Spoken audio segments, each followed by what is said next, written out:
ولكن الناس حسام اليوم في مرحله نتاع اصلاح. اليوم بعد حل تقريبا كل الهيئات الدستوريه المنبثقه عن دستور 2014، اليوم تم الاعلان، البارح تم الاعلان على النتائج النهائيه للاستفتاء اللي اقرت بمرور هذا الدستور بنعم. اليوم شو اللي عندنا الدستور وسنبتدئ مرحله جديده. هل نحن فعلا على ابواب مرحله جديده وجمهوريه ثالثه كما يبشر به انصار قيس سعيد؟ احنا في مرحله خطيره مش جديده، مرحله تفكيك الدوله التونسيه.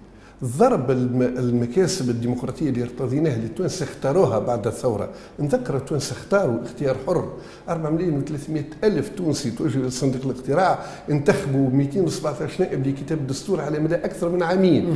حوار بين النواب، بين المؤسسات، بين الخبراء، المجتمع المدني، الاعلام، وانتهينا الى ما يشبه الاجماع الوطني على دستور ارتضيناه. العالم الكل اقر بانه ينتمي الى الدساتير الحديثه والديمقراطيه.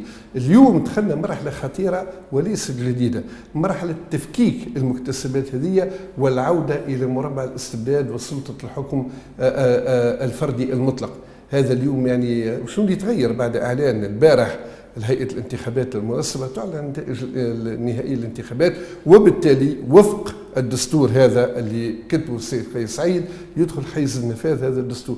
لم نغير احنا دستورنا في الحقيقه الامر 117، الوضع سيستمر على ما هو عليه.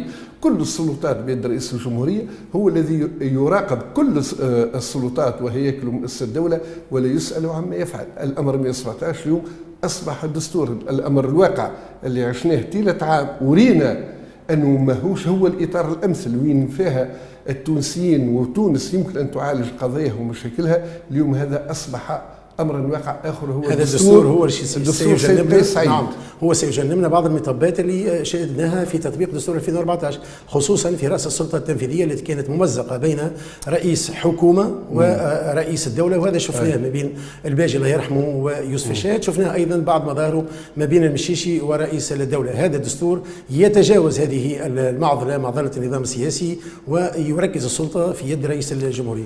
يعني الكلام اللي تفضلت به هو بالضبط، وانا نعطيك صوره اخرى مشابهه. كل انسان طبيب ومتطبب يحاول يعالج مريض، فعاوز يقضي على المرض، يقضي على المريض، يعطيه دواء يقضي عليه يرتاح هو المرض.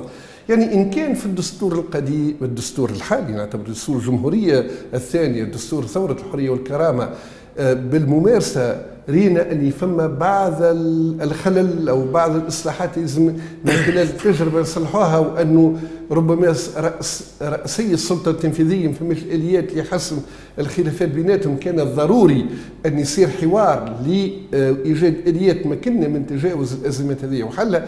هذا ناخذوه مطيه لالغاء الدستور ولالغاء التفرقه بين السلطات ورقابه بعضها البعض. يعني هذا هو معناها خليها تعلق. وبالتالي احنا الدستور اللي اقترحه السيد قيس سعيد واللي نذكر اللي كتبه وحده لم يشاركه احدا في وضعه، وكان ينتظر من التوانسه مبايع عليه، فاذا به الشعب التونسي في اغلبيته سواء بمعارضه نشيطه كما عادت احزاب المعارضه وانصارها او بعدم الاهتمام بهذا المسار. 75% من التونسيين رفضوا الانخراط في هذا المسار. وبالتالي احنا لا نعتبر ان الدستور هذايا باش يحل المشاكل، هو الهدف نتاعو كان اضعاف البرلمان. القلق هو من التمثيليه، الديمقراطيه التمثيليه. السيد قيس سعيد لا يؤمن بالديمقراطيه التمثيليه، وبالتالي جاء في الدستور هذايا لكي يجرد البرلمان من كل السلطات. وانا انتظر انه المرحله الجايه في القانون الانتخابي اللي لا يعلم الا الله متى وبأي مضمون سيصدر، أن السيد قيس سعيد سينهي دور الأحزاب ويضعف دور الأحزاب بقانون انتخابي يمشي ويتماشى مع طبيعة الدستور اللي اقترحه. وبالتالي الدستور يعني السيد قيس سعيد سيعمق من الأزمة ويجعلنا نرجع إلى مربع دولة الرئيس وليس هناك رئيس الدولة. يعني اليوم عملنا دولة على قياس الرئيس، وهذايا أعتقد أنها ترجع تونس كثيرا إلى الوراء. نعم. ومطلوب منا أن نقف في وجه الانحراف. نعم. ورغم